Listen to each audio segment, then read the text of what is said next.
Pemirsa, sekarang saya sudah sampai di rumah Diva untuk bertemu langsung dengan Diva dan ibundanya, Ibu Lia. Jadi kita akan menanyakan langsung tentang bagaimana sih kondisi Diva sekarang dan kesehariannya juga bagaimana. Ayo kita tanya langsung.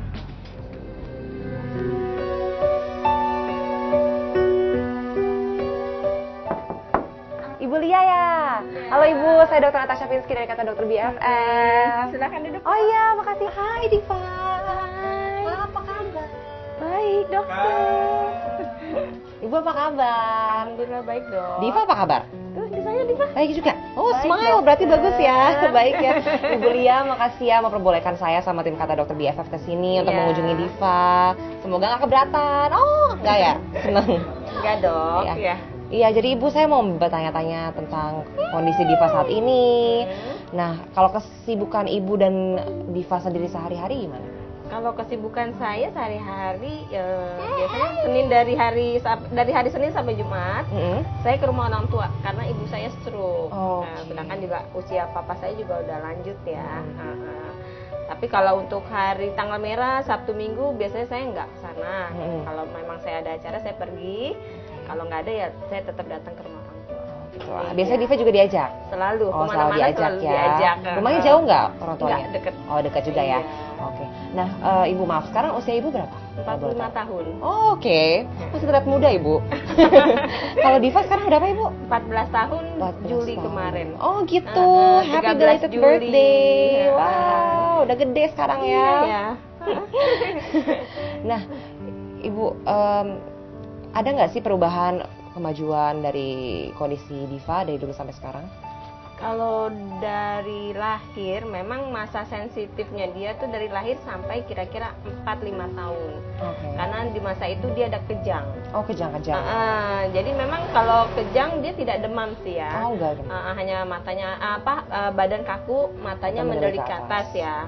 Nah, tapi setelah itu nangisnya bisa pernah sampai 4 jam nggak berhenti-berhenti. Jam. Iya. Kayak kuat banget ya. Tapi nggak selalu ya dok ya. Heeh. Kadang hanya sebentar, kadang Ya, sejam. tapi paling lama waktu itu 4 Paling jam lama ya. 4 jam. Tapi Oke. alhamdulillah setelah di atas 4 tahun kejangnya sudah hilang. Ya. Nah, kalau Diva sendiri ini berapa bersaudara Ibu? Ini anak satu-satunya. Oh, anak Dok. satu-satunya. Iya. Oke, wow. Kayak aku doang anak tunggal juga. Iya, sama ya Diva ya sama dokter ya. Nah, Ibu, terus kalau misalnya Ibu pertama kali tahu dia tuh terkena sindrom Shackle itu gimana?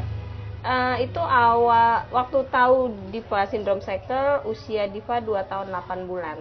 Oke. Dan jadi setelah melalui beberapa pemeriksaan ya baru ketahuan suspeknya sindrom Shackle. Oh, jadi gejalanya apa aja sampai Ibu bawa ke rumah sakit gitu? Karena dia kan memang saya lahir prematur 27 minggu. Oh, 27 minggu. Iya, Oke. lalu sebenarnya sih kalau secara fisik dari lahir itu sudah ketahuan kan ya.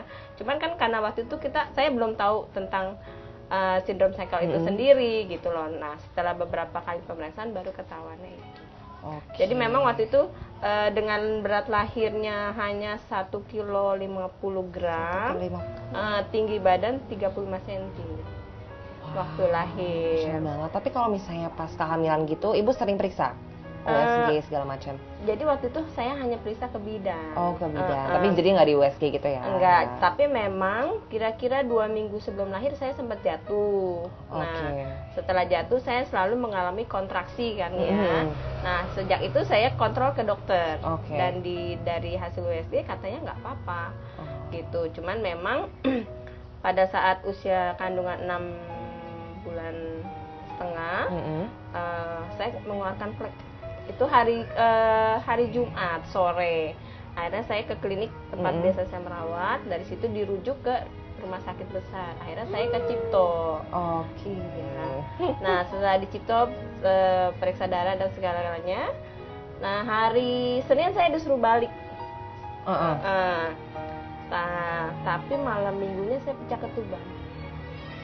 Gitu. Jadi minggu paginya Diva lahir. Oke, dengan kondisi sangat kecil, Iya, segala macam. 1 kilo, 1 1 kilo kilo 50. setengah on. Terus cuman 35 cm juga ya. Iya. Ampun, kecil banget. Terus mulai kejang itu kapan? Kan Ibu bilang dia pernah kejang-kejang kan? Iya. Itu sejak kapan Ibu? Dari lahir. Dari lahir? Iya. Terus sesering apa? Sehari bisa berkali-kali nggak? Biasanya paling sehari sekali ya. Satu hari sekali? Oh, hampir setiap hari dong? Hampir tiap hari. Oke, itu berapa lama baru terkontrol? Sekarang berarti udah nggak kencang lagi ya? Sudah enggak. Ya, jadi berapa lama Ibu baru terkontrol gitu? Maksudnya udah nggak sering kejang ya? Setelah Diva di atas 4 tahun. Oh, di atas 4 tahun udah nggak? Oh, syukur kalau gitu. Dulu juga dikasih obat rutin ya, sehari minimal, sehari 3 kali. Terus sama obat di saat dia lagi kumat kejang. Oke, tapi dia nggak pernah, maksudnya jadi kalau misalnya dia demam juga harus hati-hati banget ya berarti ya. Oke, nah kalau Diva sekarang bisa ngomong nggak? Enggak. Oke, belum bisa ya, tapi berkomunikasi misalnya kalau dia mau makan.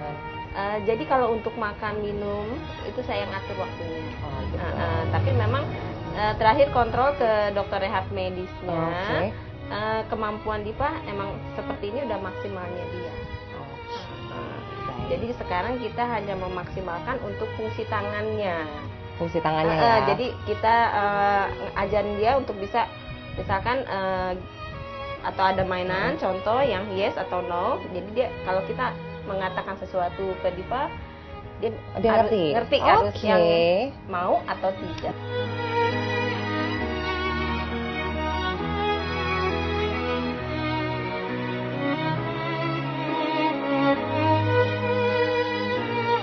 Baik, hebat sekali. Kita lanjut lagi ya Ibu. Iya. Pemirsa, di segmen berikutnya kita akan membicarakan lagi tentang gimana sih kondisi Diva sekarang, terus kesehariannya gimana, hanya di Kata Dokter Biasa.